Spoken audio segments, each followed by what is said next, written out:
Hey, everybody. Welcome to the Catch Up After College podcast. We're catching up after college on the lessons of life lived by leaders. We're a safe space grounded in grace, and our aim is always to aid. We may be post graduation, but we're never post education. I'm Isaiah Brown, your host. Thank you for tuning in today. Season 3, Ordinary People Doing Extraordinary Things. And today we have one of my top favorite MCs in the game.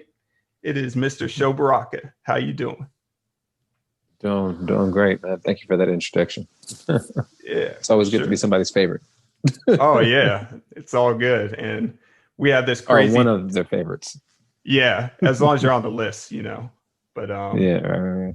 we have this crazy mix up because you're on Atlanta time, I'm on California time. So I'm off getting my car fixed and then I get a text. I'm like, oh my gosh. I rush home and here we are. Man. Still My Manhattan. bad for being an inconvenience. The car is kind of important. I don't know. You probably should have stuck with the car. We could have probably rescheduled this or something. Oh no, I dropped it off. It's all set. I'm just, yeah, Okay. it's across the street. So thank God for that. Oh, okay. Well, Yeah, good. for sure. I thought it'd be cool. You mind telling us how long you've been rapping for? Professionally, I started in the late 2000s, so around 2007 is when I dropped my first album. But I had done collaborations or features on other people's albums starting in 2004. But yeah, when I got to college, I was pretty much writing songs with the intent of recording songs in studios, but it wasn't until 2007 when I actually released my first album. Yeah, So it's been a minute, but I've been rapping as a hobby since I was 15. So that was about 25 years ago. So nice.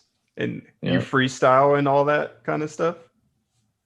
I do. I don't freestyle as much as I used to, but yeah, I mean, every now and then I'll play around and just. I think you need to if you want to be a great artist, a great rapper, and I think just a good thinker. You want to exercise those muscles on a regular basis because freestyling it helps you conjure up thoughts, words. It helps you change up your cadence at times as well. It's like exercise, and I think in any profession, no matter what you do, you want to stay sharp. And there are certain muscles that you have to continue to exercise, and I do think freestyling is one of those things that you exercise, or it's a muscle you exercise within the hip hop game. Nice, for sure. Nice. And I remember back in 2014, I know I'm going back a bit, Swoop dropped Cinema, and I saw that you're featured on it. I got real excited for TGC2. And what Yeah. goes through your mind when writing like wordplay heavy songs? Because those things are entertaining, like just to listen to as a listener. Yeah.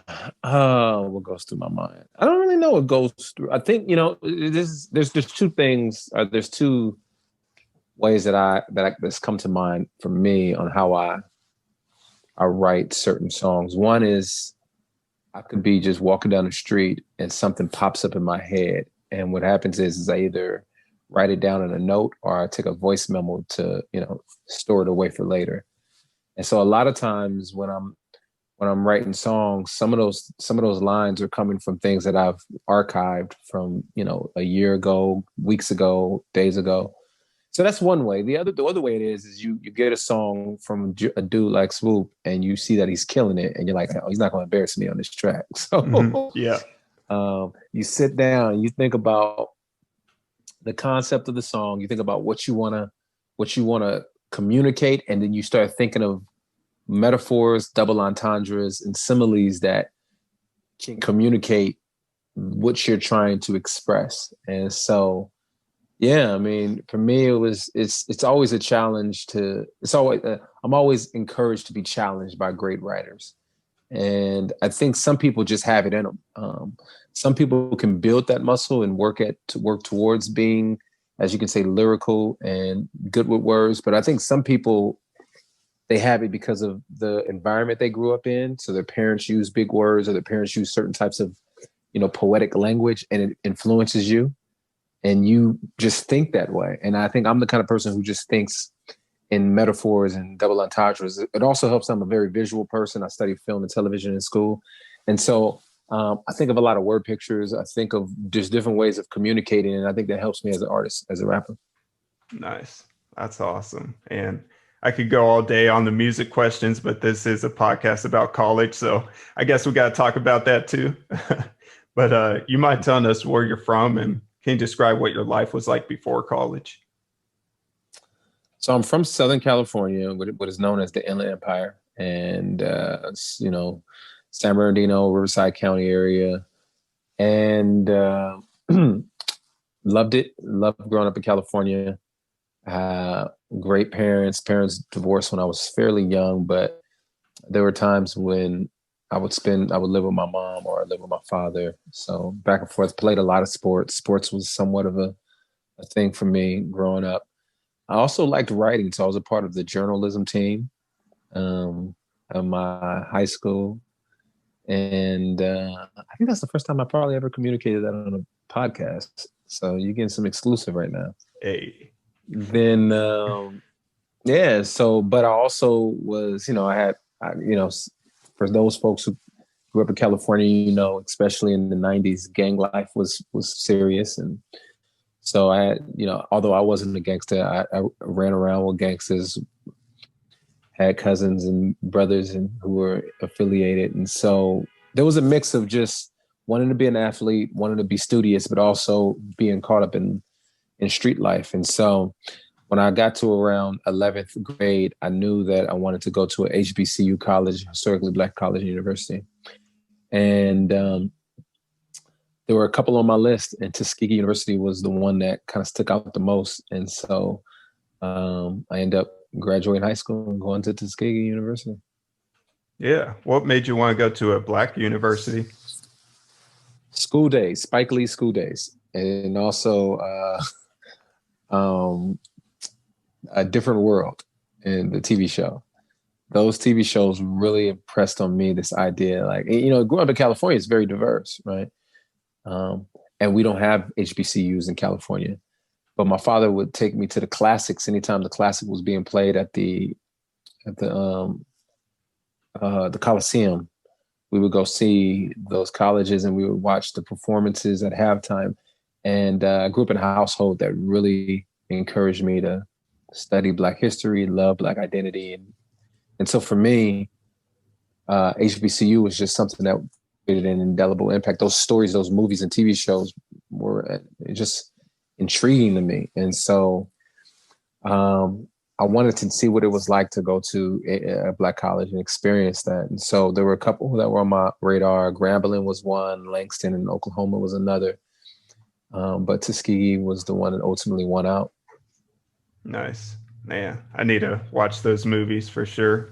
I don't know why Stomp the Yard is the first movie that comes to mind for me personally, man. But well, you're a young guy, so I understand. Like young people, Stomp the Yard is Drumline is probably another one that younger guys, younger kids. I mean, not younger kids, but younger people connect with. From my age demographic, your mid 30s, probably upwards. It's more of the school days and Different World. Nice. Finally watched Do the Right Thing though, so hey, that movie was amazing. Oh, Do the Right Thing is like my favorite movie of all time. Really? Yeah. I thought it was Boomerang, you said? Or... Boomerang's up there, but Boomerang's like my favorite comedy, but Do the Right Thing is probably my favorite movie of all time. So I have a theater room in my house and I have like 5 movie posters, and Do the Right Thing is one of the posters that's hanging up. Nice. Along with like Black Panther. I had to have a modern film up there, but yeah. That's awesome. Cool. So what did you want to be when you grew up, when you're little? There's a couple of things I wanted to do. One, I wanted to be a host of a TV show for some reason. Like that was I just wanted to have my own TV show and host a TV show like Arsenio Hall. I know I'm showing my age right now, but Arsenio Hall, yeah. So that's one. The other thing I wanted to do was I saw Jerry Maguire when I was young, and I realized I probably wasn't gonna go to the NFL because I wasn't big enough or honestly talented enough. So I wanted to be a sports agent.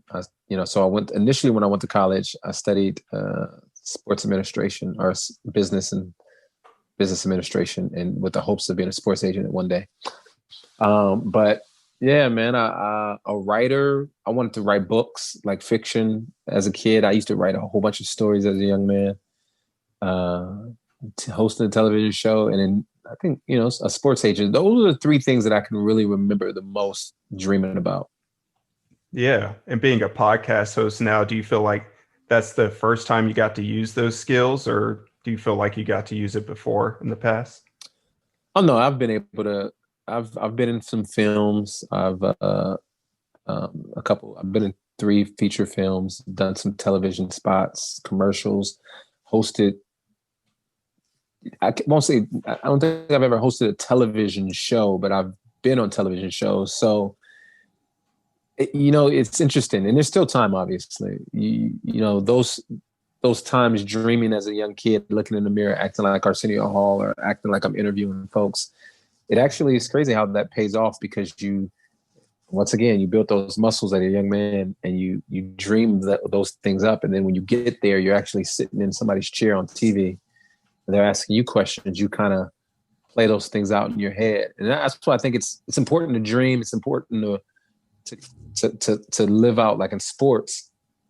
Coaches often tell you to play the game in your head before you hit the field. And that's important because you're thinking of scenarios. And in the same way, I think entertainment, as you sit down on a couch live, you don't really get a second chance to redo things. And you want to replay those things. You want to ask yourself the questions. You think of funny things that make happens that you can interject. And the more prepared you are mentally, the better the situation flashes out in real life. Nice. And what do you wish you learned in high school? That's so many things. Wish I would have. Money management probably first would be the main things. Understanding money, taxes, understanding entrepreneurship. I know some schools teach that now, but I don't think there may have been clubs and organizations that came on campus and done that stuff, but it should be required learning in some of our classes. Understanding money, a better, not just a macro understanding of economics, but a micro understanding of like individual budgeting, individual tax, understanding taxes, understanding how to take advantage of tax opportunities, investment. Those are things that I think, especially in minority communities, I think would have been of great benefit. I didn't learn how to balance a checkbook until I was like in my 20s. So you don't have to worry about that anymore now. Well, I'm not balling, but I still have to budget, especially during the pandemic. Oh, okay. I meant a checkbook because. Oh yeah, gotcha. Yeah. I hear what you're saying. Yeah, it's funny. I literally just ordered a new checkbook yesterday. It was the first time I even thought about a check in maybe a year, because I had to write a check for my kid's school, and I was like, this is crazy. I wrote a check in forever. My checkbook still had my old address on there, so it was, But you're right. Nice. And what's been the biggest roadblock or hurdle you've had to face since graduating college?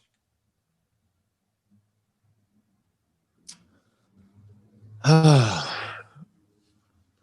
think there's so many of them, but I think as you move in different seasons post graduation, you realize there are new obstacles that present themselves. One of the things that I will say on a social level that we all have to consider is when you're in college, you spend every day, all day with the same people, and you build great friendships.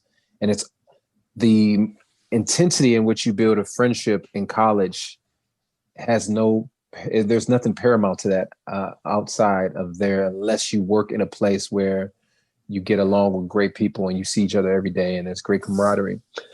So the thing that I had to realize is that friendships have to be really intentional, because you don't see people all the time. You don't see people every day, especially once you get married, you start having children. You have to find places of intersection where you, and then you have to be very intentional about that section. So Is it work where I have great friendships? Is it church? Is it my neighbors? Like, because you didn't even have to try hard to spend time with people in college. But once you graduate and life gets busy and you start working, you start developing relationships, you have so many things that's pulling your attention away, and you need friendships. You need intimacy with other people. And ultimately what happens is you lose that connection, and you have to find it in some ways. So I think that's one. The other thing is debt, and trying to, I guess you can say, keep up with the Joneses, because college in a lot of ways teaches you how to make a living, but it doesn't necessarily teach you how to make a life. And you're constantly trying to achieve things and grasp for things. And at the end of the day, you're like, why am I doing this? Like, what is the purpose of this? Why am I trying to obtain this particular house? Why do I want to live in this particular community? But what am I doing with my life? Like, how am I making my life better for the flourishing of all people, And so I would encourage folks as they're in college to not just think about career, not to be just career driven, but be life driven. Like, what do I want to do with my life? And therefore pick a vocation or a trajectory based on that. Like, I changed my I guess you could say major and educational direction 3 or 4 times, because each time I realized this is not really what I want to do. Like, this was going to make me good money, but this is not what I want to do. And for me, when I finally landed on it, it was entertainment, but entertainment mixed with a bit of history and sociology, so that I can understand why I want to entertain. Like, how is this entertainment going to create better lives for the people around me? Nice. And we got to talk about music eventually, of course. But what made you want to drop your first album? Like, you've been freestyling all this time, been rapping for fun, but then you want to make it official. What made you want to make Turn My Life Up? Somebody came to me and said, "We got an album deal for you." No, okay, that works. And you could, it's nothing deep. It was like, I felt like I was good enough to do it. I had got affirmation from people. I had done some semi-professional stuff, I guess you can say, through other folks, and the opportunity presented itself. It's very similar to if you're a graphic designer and you're just doing stuff for your friends, and you do some web design here, you do some creative design there, and then your name gets tossed around by different people and friends, and then eventually a company comes to you and is like, "Hey man, we've seen your work. Would you want to do this full time?" You're like, "Yes, I love doing it." So, and you're going to pay me to do it. And so that's kind of like what music was. I was doing it for fun. I enjoyed doing shows for this organization or this group or this camp, this church. And then eventually, they were friends of mine were like, "We're starting a label. Do you want to be a part of the label?" And I was like, "Why not?" Yeah. So nice. Let's do it. It's awesome. And I love how your music has matured over the years. So like Lions and Liars to that album after that, is it X? That's the name of the album? Talented. Or Talented. I just remember the X. That's the album artwork. Yeah. It but was, Talented. number 10. Yeah. Yeah. So that was a crazy transition. Like no more like youth group kind of music. It was more for like young adults and older. Like, what made you want to make that transition and not just stick with the audience? You could have like profited more off of, I'm sure, but wanted to take a different direction. Well, most of it is based on my own personal formation as an individual. I knew who I was. I knew the type of music I wanted to make. I was getting older. I think I was in my late 20s at the time. And I didn't want to be a guy who was hitting his 30s and making music for teenagers. I wanted to make music for myself and for people who looked like me and were in the types of seasons that I was in. And so I said, I want to make songs about marriage. I want to make songs about social issues. I want to make songs about racism. I want to make songs about, friendship. Or about poverty. These songs aren't going to be the types of songs that make youth groups jump up and down, but this is the kind of stuff that I want to address, and this is the kind of artist I am. It was risky for at the moment, but I think it paid off, and it not immediately, and not necessarily paid off financially, but it paid off socially, and in the respect that I think people see me as, I guess you can say, a thought leader, and as someone who thinks critically. And it's opened the door for me to be a speaker, a professor, and just different areas like that.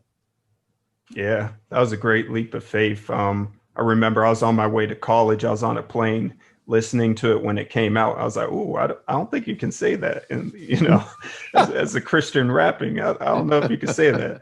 But like, it grew to be one of my favorite albums of all time. But you have a book coming out, or I do in May of next year. yeah, you mind telling us about it? What it's about? Yeah, the book is called He Saw That It Was Good. And it really touches on some of the dilemmas that I faced as a creative and trying to figure out what does it mean to be a creative, a person of faith, and using their work and creativity to fight for justice and for the well-being of society. So the tag is, reimagining your work or your creative life to rebuild a broken world. Wow, that's awesome. Especially in the year as crazy as 2020, how do you be an activist in the right way for justice? Or what do you do? I think the first thing you have to do is be humble and be sensitive to what people are saying and how people are feeling.